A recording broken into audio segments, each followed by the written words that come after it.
का कर्तव्य है लास्ट में किसी प्रकार का धोखा ना होगा।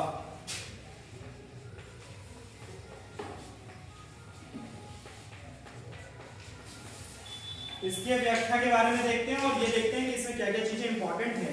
तो हम ये देखते हैं कि आचार्य रामचंद्र शुक्ल ने जो चैप्टर है उनका मित्रता, ठीक है, जिस पर उन्होंने अपना लेख लिखा है, उसमें क्या बताया है। इन्होंने कहा है कि मित्र का कर्तव्य इस प्रकार बताया गया है, उच्च और महान कार्य में इस प्रकार सहायता देना, मन को बढ़ाना और साहस दिलाना कि तुम अपनी निज की सामर्थ्य से बाहर काम कर जाओ। इस बात को थोड़ा सा ध्यान देते हैं। अगर आपका कोई मित्र है, आचार्य रामचंद्र शुक्ल जी क्या कहना चाह रहे हैं कि यदि आप किसी व्यक्ति से मित्रता करते हैं तो हमें किस प्रकार के व्यक्ति से मित्रता करनी चाहिए, ठीक है। तो मित्र का कर्तव्य क्या होता है, जरूरी नहीं कि आपके साथ वाले का ही कर्तव्य हो, यह आपका भी कर्तव्य होना चाहिए, क्योंकि आप भी तो किसी के मित्र होंगे। तो मित्र का कर्तव्य क्या है कि हमें क्या करना, हम जो भी कोई अच्छा काम करना चाह रहे हैं, जो भी कोई उच्च या महान काम करने का मतलब है जो भी कोई हम अच्छा काम करना चाहते हैं, तो उस काम को करने के लिए एक मित्र को हमें बढ़ावा देना चाहिए, हमारे मनोबल को बढ़ाना चाहिए। उसका कर्तव्य क्या होना चाहिए कि वो हमारे मनोबल को बढ़ाए, ठीक है। ऐसा ना करे, आपने केकड़े का एक उदाहरण देखा होगा, केकड़े के बारे में आप सुन लीजिए। अगर हम कुछ केकड़ों को पकड़ करके एक बाउल में रख लें, कटोरे में रख लें, ठीक है, शीशे के जार में, और अगर उनमें से एक केकड़ा किसी तरीके से उसके मुंह तक पहुंच जाए तो बाकी क्या करते हैं, उसकी टांग पकड़ करके लटक जाते हैं, यानी ना खुद बाहर निकल पा रहे हैं, ना ही जो निकलना चाह रहा है उसको निकलने दे रहे हैं, ठीक है। वहीं पर अगर हम क्या करें, एक और उदाहरण देखते हैं। अगर आपने MS धोनी के बारे में कभी सुना हो या कभी उनकी जो पिक्चर आई थी उसको देखा हो, ठीक है, जो शान सिंह राजपूत ने उसमें काम किया था एज एक्टर।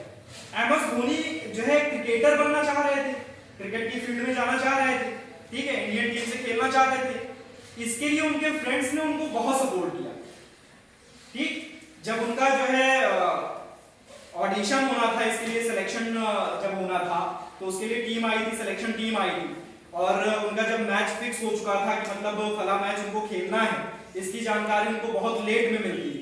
रेलवे बोर्ड में वो जो है उनके कोई संबंध के जानने वाले व्यक्ति कोई काम कर रहे थे, तो उनके थ्रू उनको पता चला कि मतलब जो है उसमें नाम उनका आ तो गया है, लेकिन ये इंफॉर्मेशन इतनी लेट थी कि उनकी फ्लाइट सुबह ही थी किसी और शहर से, और उस शहर उनको रांची से पहुंचना था, पटना शहर शायद, पटना से ही उनकी फ्लाइट थी। अब रांची से उनको पटना जाना था, ठीक है। इसके लिए उनको रातों रात उनके फ्रेंड्स वगैरह ने खुद की गाड़ी मैनेज करी, अपने पास जो भी कुछ पैसा हो सकता था अपनी पॉकेट मनी से वो सब कुछ इकट्ठा किया और उनको एयरपोर्ट तक लेके गए। ये बात और है कि उनकी फ्लाइट मिस हो चुकी थी तब तक, लेकिन फिर भी ये बात तो इंपॉर्टेंट है ना यहाँ पे कि उनके दोस्तों ने उनकी इतनी ज्यादा हेल्प करी। जबकि वहीं पर कुछ ऐसे क्या होंगे, कुछ को ये लगेगा कि अरे मेरा तो हो नहीं पा रहा, तो मैं काहे इसकी मदद करूं, काहे इसको आगे बढ़ने दूं, ठीक है। तो ऐसे मित्र भी मिलेंगे। अगर ऐसे मित्र आपके हैं जो आपको समझाने की जगह आपको अच्छा काम करने के लिए अगर आप तत्पर हो रहे हैं या चाह रहे हैं, तो वो आपको रोक रहा हो या डरा रहा हो कि अरे इसमें तो बहुत रिस्क है, तुम ये नहीं कर पाओगे, तुम्हारे बस का नहीं है, इसका मतलब है आपका मित्र आपसे जलन की भावना, ईर्ष्या की भावना रखता है, ठीक है। तो मित्र का कर्तव्य क्या होना चाहिए कि जब भी हम कोई अच्छा काम करना चाहें, कोई बड़ा काम करना चाहें, तो वो हमारे मनोबल को बढ़ाए, हमें हौसला दे, हमें सपोर्ट दे, हमें सहारा दे, हमें आगे बढ़ने में मदद करे, ठीक है। आगे क्या कहा जा रहा है, यह कर्तव्य उसी से पूरा होगा जो दृढ़ चित्त और सत्य संकल्प का हो। इससे हमें ऐसे ही मित्रों की खोज में रहना चाहिए जिनसे हमसे अधिक आत्मबल हो, जिनमें हमसे अधिक आत्मबल हो। लेखक ये आगे कह रहा है कि मतलब एक तो पहली चीज आपका मित्र जब आपको हौसला अफजाई आपकी करता है, जब आपका हौसला बढ़ाता है, तो बहुत से ऐसे काम होते हैं जो आपके सामर्थ्य के नहीं होते, लेकिन कोई दूसरा व्यक्ति जब आपको, आपका मित्र आपको सपोर्ट दे रहा है, तो आप वो भी काम बड़े ही आसानी से कर लेते हैं। ऐसा भी होता है, मतलब माँ बाप तो सपोर्ट दे ही रहे हैं, लेकिन मित्र जब सपोर्ट देता है तो बड़े से बड़ा काम भी बहुत आसानी से हो जाता है जो आपके सामर्थ्य से बाहर हो। इसके साथ ही लेखक ने आगे कहा है कि कर्तव्य उसी से पूरा होगा जो दृढ़ चित्त और सत्य संकल्प का हो, यानी जो मित्र का कर्तव्य है आपका हौसला बढ़ाने का, यह कर्तव्य भी केवल उसी मित्र से ही हो सकता है जिसका संकल्प दृढ़ हो, जो ये निश्चय कर ले कि नहीं मैं अपने दोस्त को पीछे नहीं हटने दूंगा, मैं उसको आगे बढ़ा के ही रहूंगा। ठीक है, एक तो उसका दृढ़ चित्त हो, सत्य संकल्प हो, यानी उसके संकल्प के पीछे की जो भावना हो वो अच्छी भावना हो। बुरी भावना से अगर कोई संकल्प लेगा तो कैसा संकल्प लेगा कि नहीं भैया इसको नहीं आगे बढ़ने देंगे, ये पीछे ही रहे, ज्यादा ठीक है। ठीक है, दृढ़ चित्त, मन मजबूत हो उसका, और जो उसने संकल्प लिया है आपको आगे बढ़ाने का वो सत्य संकल्प हो। ठीक है, भावना उसकी सही हो। इससे हमें ऐसे ही मित्रों की खोज में रहना चाहिए जिनमें हमसे अधिक आत्मबल हो। यानी एक तरफ तो लेखक ने आपने पहले वाले व्याख्यान से पढ़ा था, उसमें क्या दे रखा था गद्यांश में कि आपसे ज्यादा दृढ़ संकल्पी होगा, ऐसी भी मित्रता आपके लिए घातक सिद्ध हो सकती है। यहां पर यह कहा है कि आपसे अधिक दृढ़ संकल्पी हो। ठीक, अब दृढ़ संकल्पी का मतलब यहां पे सत्य संकल्प की भी बात हो रही है। आपसे दृढ़ संकल्पी तो हो, लेकिन आपके उद्देश्य को पूरा करने के प्रति जो काम आपसे नहीं हो पा रहा है वो काम करने में आपकी वो मदद करे, उस काम को करने के लिए आपको हौसला आपका बढ़ाए, आपका उत्साह बढ़ाए।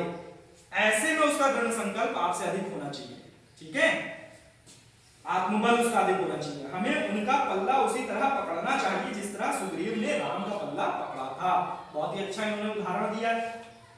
भाई सुग्रीव जो थे उनकी पत्नी का जो है हरण करके उनकी पत्नी को बाली ने अपने पास रखा हुआ था, तो सुग्रीव किसकी शरण में गए? राम की शरण में गए। राम ने एक मित्र का कर्तव्य निर्वहन किया और सुग्रीव को उनका राज्य और उनकी पत्नी वापस दिलाए।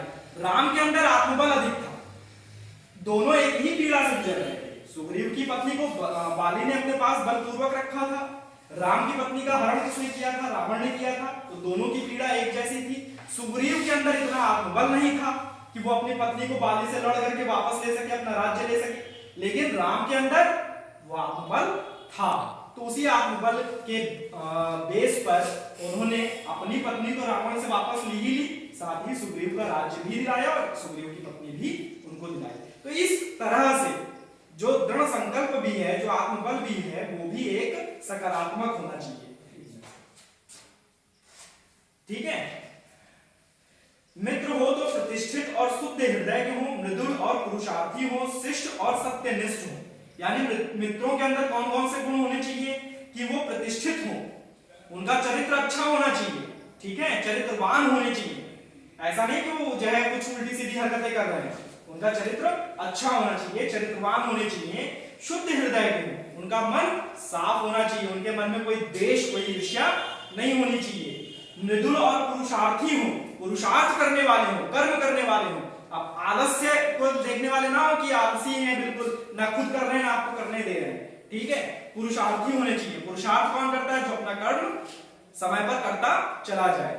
मृदुल भाषी होना चाहिए, मीठा बोलने वाला होना चाहिए। शिष्ट और सत्यनिष्ठ हो, अनुशासी हो, अनुशासन में रहता हो। सत्यनिष्ठ हो यानी सत्य को मानने वाला हो, सत्य के प्रति समर्पित हो, गलत काम में आपका साथ न देने वाला हो, बल्कि आपको भी गलत काम न करने देने वाला हो, जिससे हम अपने को उनके भरोसे पर छोड़ सके और यह विश्वास कर सके कि उनसे किसी प्रकार का धोखा ना होगा। अगर इस प्रकार का हमारा मित्र होगा जिसके अंदर ये सारे गुण होंगे, ये सारी क्वालिटीज होंगी, तो हम उनके ऊपर आंख बंद करके भी भरोसा कर सकते हैं। वैसे आंख बंद करके तो भरोसा नहीं करना चाहिए, लेकिन फिर भी हम उनके ऊपर इतना विश्वास कर सकते हैं कि वो हमें कभी भी भविष्य में धोखा नहीं देंगे।